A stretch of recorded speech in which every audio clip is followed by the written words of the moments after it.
everyone. Welcome back. It's time once again for Advanced Studio Classroom. We are in our second of 3 programs dealing with Japan, yesterday and today. And this article is found on page 58 in your September magazine. In our last program, we discussed the Japanese imperial family, the oldest hereditary monarchy in the world. And we began to learn some interesting facts about life in the imperial household. It's like life in a gilded cage. There's lots of wealth, lots of opportunity, but also a very restricted lifestyle. You're almost caged like a bird. You're not free to do those things that you want to do. Well, my name is John. Back with me in the studio today are Brian and Yvonne and Stephen.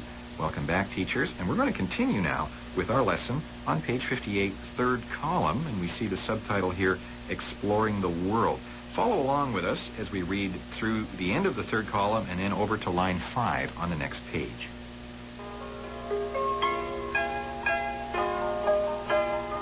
Exploring the world. At the age of 19, Hirohito had an almost miraculous experience, perhaps the defining one of his life. He had fun. More precisely, he became the first member of the Japanese royal family ever to set foot beyond Japan's borders when he embarked on a 6-month journey to Europe. Back in Japan, he cleansed his closet of kimonos, decided to be the first monogamous emperor in 26 centuries, and assumed more and more of his father's duties. When he was 22, he survived an assassination attempt. The following month, he got married.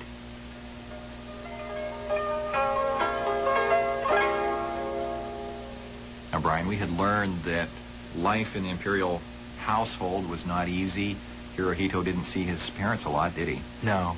And then when it came time for him to choose a bride, he couldn't just go down to the local disco or out in the park and meet somebody and get to be friends with them, could he? He needed his mother's help. That's right. His mother decided who was going to come in and be a candidate to be his bride, but at least he had the choice among the candidates, right? Right, and he couldn't even go to the karaoke bar with them. That's right. No, they had to drink tea and be very careful about what they did. In fact, he was engaged for 6 years and only saw his bride-to-be 9 times during those 6 years. Over tea with Mom there. Yeah, no doubt, no doubt. Well, unlike any other emperor, Hirohito had a very unusual experience because he was able to leave Japan and explore the world. In fact, it says here it was an almost miraculous experience. What's a miraculous experience, Stephen? Something that's a miracle, something that's out of the ordinary, supernatural almost, something that's completely unexpected and unexplainable. And what was this miraculous experience? He had fun. Now, why would it say that? I mean, everybody has fun, right? Well, almost everybody. It's probably hard to cut a joke in this kind of atmosphere where everything is controlled. Okay, everybody's very serious in the imperial household. He's being groomed, being prepared for his role as emperor, and there's probably not much freedom to have fun. But he was able to get away from that environment and take a trip beyond Japan. He actually had fun. And it says this was perhaps the defining experience of his life. It says the defining one of his life on line 14 and 15. That one refers to experience. The defining experience of his life. Stephen, can you explain that term? Well, defining experience would be an experience that would explain the rest of your life, give purpose to the rest of your life. It's the one that says, from now on, my life will be like this. And do people have defining experiences? Some people do. I think for some people who, for example, let's say people who become a Christian, that moment that they become a Christian becomes the defining experience of their life because it changes everything. Everything that went before and everything that follows hangs on that moment. All right. For other people, perhaps they're at the beach and they watch a bird flying and they begin to think about flight. And for the rest of their lives, they're fascinated with flight. They become an engineer designing airplanes. Well, watching that bird was the defining experience of their life. It kind of did something to them that put something in their heart that affected them for the rest of their lives. Any teachers, have any of you had a defining experience that kind of changed the rest of your life that you can think of? That may be a defining period. Mm-hmm. I know I had a couple of years where I lived out in the wilderness, and that was a big defining period in my life. A couple of years in the wilderness? That's right. Brian, you need to write an article about it so we can discuss it and find out more. Sounds very interesting. Okay, well, thank you. Let's go on. This defining experience for Hirohito was that he had fun. More precisely, he he was able to leave Japan. It says in line 16, he became the first member of the Japanese royal family ever to set foot beyond Japan's borders. Isn't that amazing, Stephen? It seems pretty amazing to us, but it would have seemed more amazing to the Japanese and especially to the emperors at that time. More amazing that somebody was actually leaving Japan. Japan has always been a pretty closed society, an isolated society, an insulated society that's always suspected outsiders and always tried its best to keep outsiders away and to prevent Japanese people from going abroad. So the Japanese, at least until, say, maybe the Second World War, were not really open to a lot of trade with foreign countries. They did not invite foreign culture in and so on. They just kind of kept apart from other countries. Whenever they did decide to have any kind of trade with foreign countries, it was always at gunpoint. It was always negotiated. At the same time, though, I think we find that maybe from the mid-19th century and well into the 20th century, there was a great modernization drive in Japan. They did know what was going on in the rest of the world. They saw modern technology and they saw the benefits of getting up to date. So it seems to me they worked very hard to modernize, especially their military and so on. But they still tried to keep the cultural influence out. Mm-hmm. And so it probably was a very big decision to let Hirohito go traveling. I wonder what kind of discussions they had before they let him go. Anyway, off he went, and he embarked on a 6-month journey to Europe. I guess it would take some time to get to Europe in those days, wouldn't it, Brian? That's right. Probably no planes at that time. So you'd have to go on a ship, and it might have taken a couple of weeks or even a month to get to Europe, and maybe another couple of weeks or a month to get back again. But he had at least a few months in Europe. Yvonne, do you know anything about his experiences in Europe? Actually, my mom did tell me that that trip was not just out of blue, that they decided to let him go out and to play, have fun. He was invited to the coronation of the British king of that time, George V. So that was the primary purpose of the trip. But I believe he probably went on to other countries after that. Okay, so a coronation is where a new king or a new queen ascends the throne and officially becomes the new ruler. George V became the King of England, and when these things happen, often royalty from other places are invited. The kings and queens of Europe, kings and queens of other parts of the world are invited to participate in these big events. And so the Japanese sent their representative, Hirohito, the emperor-to-be. Mm-hmm. And that had a big effect on him. He probably had some fun. He probably did some dancing in Europe. Who knows what other things he did. He probably heard some jokes and laughed a little bit. I wonder if he spoke English. Yvonne, do you know if he learned any English? I have no idea. Okay, he may have needed to take an interpreter with him so he'd understand what was going on. Brian, when he got back to Japan, what did he do? He threw out his kimonos. Now, what are kimonos? They're the traditional formal Japanese wear. Okay, those robes are beautiful. They're probably very comfortable. And when I think of Japan, I think of kimonos. But he threw them out. Why would he do that? If he had decided that he's going to be modern, if he decided he doesn't want to be bound completely by Japanese tradition, then that's a very symbolic way of getting rid of the old life and taking on the new, is to throw out everything in your closet. I wonder if he told his mom about it. Hey, Mom, I'm getting rid of the kimonos, and I brought some suits from Europe. I'm going to wear white starched shirts and collars and pants. Probably was not easy for his mother to take, that kind of change. What other decision did he make, Brian? He decided to be monogamous, which was not the normal path for an emperor. Okay, and when someone's monogamous, They stay true to one wife. okay, you can see the prefix mono in there, which means one.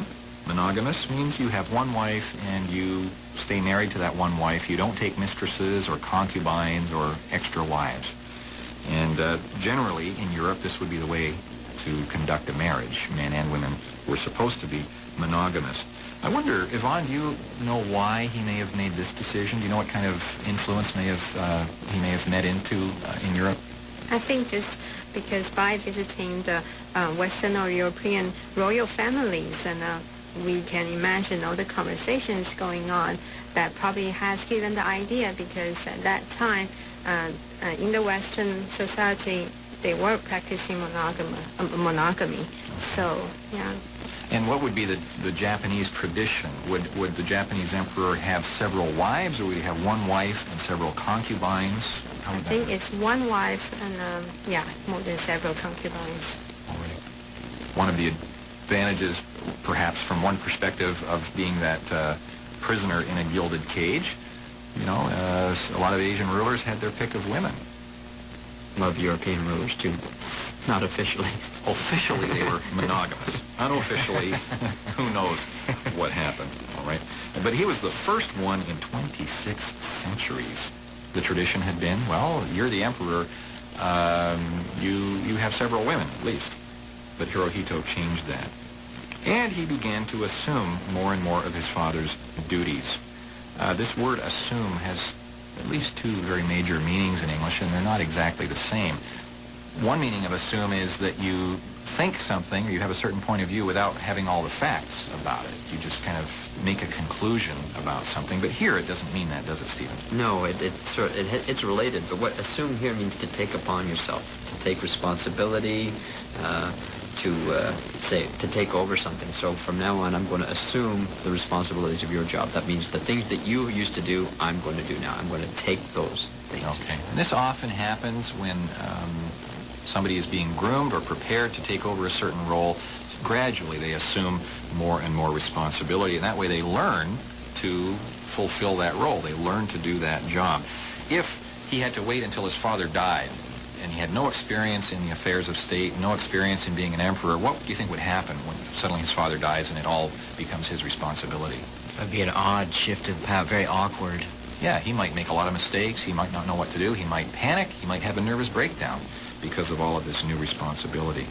And we see also, now going to page 59 up at the top of the first column, there was an assassination attempt. Can anybody tell us more about this?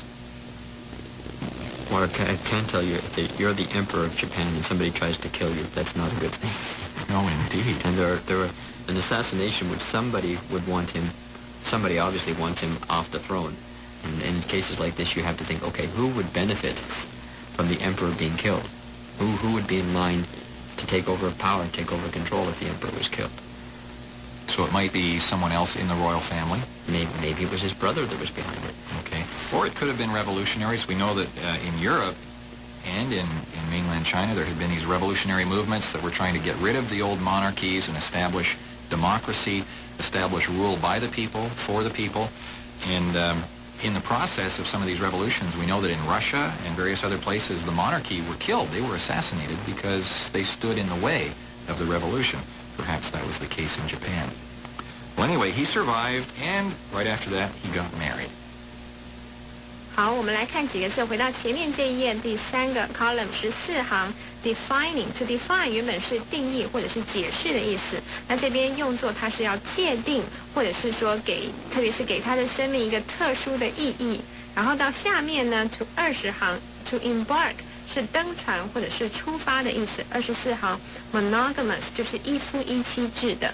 到下一页column 第一个 column 第1行 to assume 在这边是承担或者是担负的意思，然后第3行 assassination attempt 这边 assassination 就是谋杀，可是我们当用作 attempt 的时候，并不是表示说这个谋杀事件没有发生。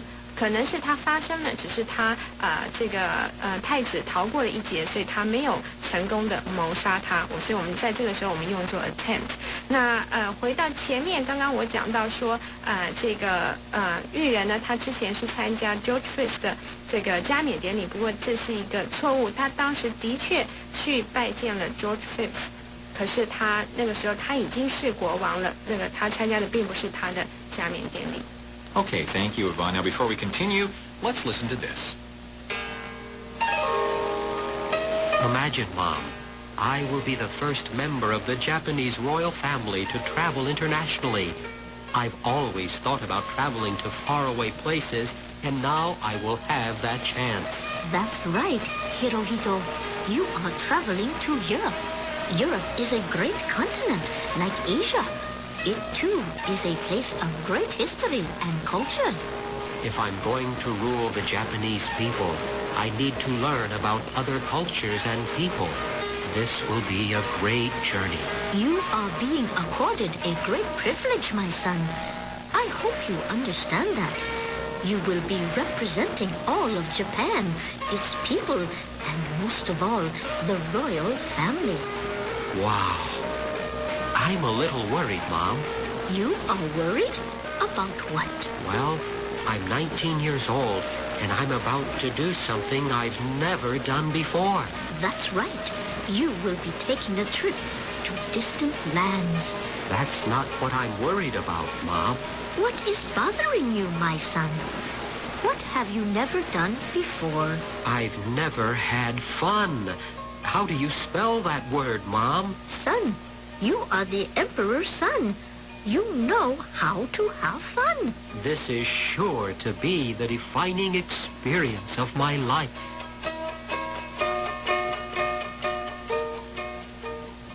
Well, perhaps that was the defining moment of our program today. We're going to continue reading in the article on page 59, first column, line 6. Don't look, don't touch. Follow along with us now.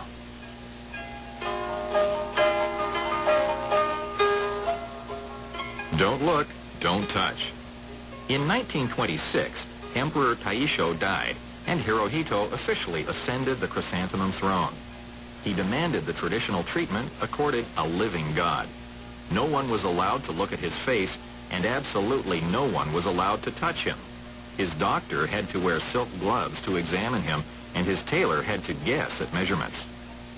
After having had 4 daughters, Princess Nagako finally produced a son in December 1933. He is the current emperor, Akihito. She also provided the requisite spare son and later a 5th daughter. She then, quite happily, retired from childbearing. All right, let's go back now to the first column on page 59. Don't look, don't touch. This is more of that gilded cage lifestyle here. So in 1926, the father of Hirohito died, Emperor Taisho, and Hirohito officially ascended the chrysanthemum throne. Brian, what is a chrysanthemum throne? Well, that's the throne with the emblem of the chrysanthemum, which, as I just learned, is the imperial emblem. In Japan, chrysanthemum is a beautiful big flower that comes in various colors, and I guess the official imperial throne is called the chrysanthemum throne. And when you officially ascend the throne, what does that mean, Stephen? That means it symbolically you become the emperor. All right. Now, does anybody know, do the imperial rulers of Japan wear any kind of special headwear? Do they wear a crown? Yvonne, would you know? Nope. Sorry. Okay. Maybe they do, maybe they don't. We know that, at least in former times in Europe, some of the European kings wore crowns. I don't think the kings do anymore in England, Stephen. I know that Queen Elizabeth, when she's sitting on her throne as queen, she often will wear a crown of sorts. She wears the crown when she addresses Parliament. She wears a crown. The kings and queens of Great Britain have several crowns. She wears a lighter version for her speeches in Parliament. All right. Now, a crown, of course, is a very special piece of headwear, usually made of gold or precious jewels, and it's a symbol of the authority of the king or the queen. And it's just as the throne is the symbol of the authority, and to assume the throne or to ascend to the throne means literally to go up and sit on the throne, but that it's a symbol of taking power. And a throne is usually in a high position. You have to go up some steps to get to the throne. It's usually quite ornate and beautiful, large, and nobody can sit on the throne except the person who has the authority, the emperor or the king. I just wonder what would happen if one of those courtiers jumped up and sat on the throne one day. Well, then he would be assuming the throne, but he would be assuming wrongly. Yeah, he would be in trouble, I'm sure. Well, Brian, what happened next after he became emperor? Well, he decided I might as well be treated like the other emperors, like a living god. He demanded the traditional treatment accorded a living god. Now, when you accord something to somebody, what are you doing, Stephen? It means you give them what they deserve, give them what they're due. All right, and the traditional treatment of the emperor, I guess, was he is a living god. Yvonne, can you tell us any more about this tradition? 这个 living God， 它可以算是就是把这个人神格化了。那它真正的这个中文的写法，它是叫做现人神。现是现在的现，人神的意思就是有神格的人或有神格的皇帝。Now, Yvonne, was there anything like this in the Chinese imperial tradition? Maybe not quite the same, huh? But we always address like the heir to the throne, a heavenly son. So it's more or less that idea that the emperor was the highest, almost as big as a god, and his heir is the son of heaven, something like that. Well, part of this treatment for the Japanese emperor included the fact that nobody was allowed to look at his face, and absolutely no one was allowed to touch him. That's very horrible. special treatment, isn't it? That would be a strange way to live. Yeah, especially if you were his wife. That would be difficult, don't you think? Well, maybe there was an exception for members of his own family. Even his doctor had to wear silk gloves to examine him, and his tailor couldn't touch him to measure for his clothing. He had to do what, Stephen? And to guess. Look at him across the room and try to figure out how big the pair of pants should be. So if the emperor's clothes don't look as if they fit quite properly, that's the reason why. The tailor can't get too close to him. Well, let's go over now to page 60, up in the top of the first column there. Princess Nagako did a good job as a wife and mother, didn't she, Brian? Yeah, she produced quite a large family. Okay, she had 4 daughters. Perhaps they were nervous watching 4 daughters come one after another because the heir to the throne had to be a man. I don't think there were any Japanese imperial queens, were there? No, okay. Always an emperor. All right. Finally, she produced a son. Now, Stephen, do we usually use the word produce when we're talking about humans having children? Not usually, but I mean, when you're talking about looking for an heir to the throne, then what you're expected, the wife, the queen, is expected to produce an heir.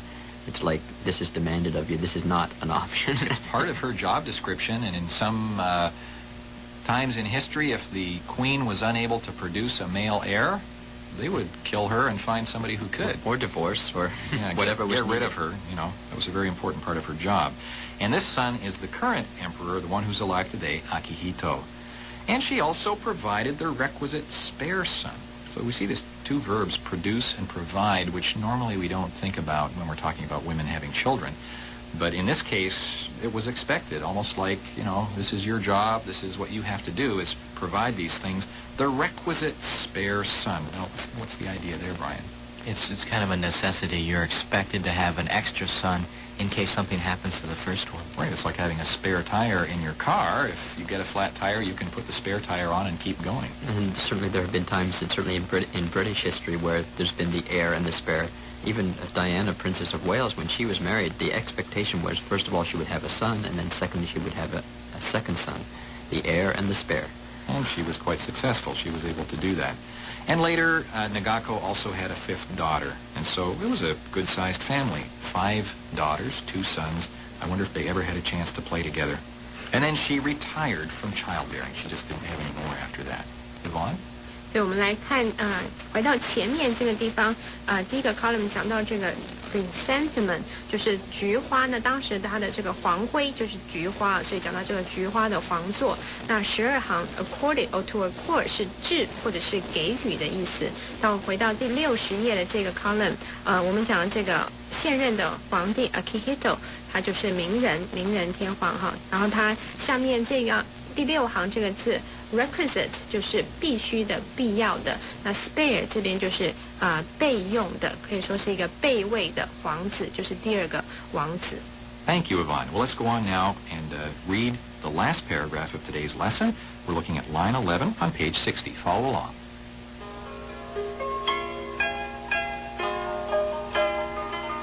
Increasing militarism. In the 1930s, the Japanese military began to take control of the country. Hirohito seemed helpless to stop them. The emperor's degree of involvement may never be completely understood, yet there is a large body of historians who believe he was powerless to prevent Japan's involvement in World War II.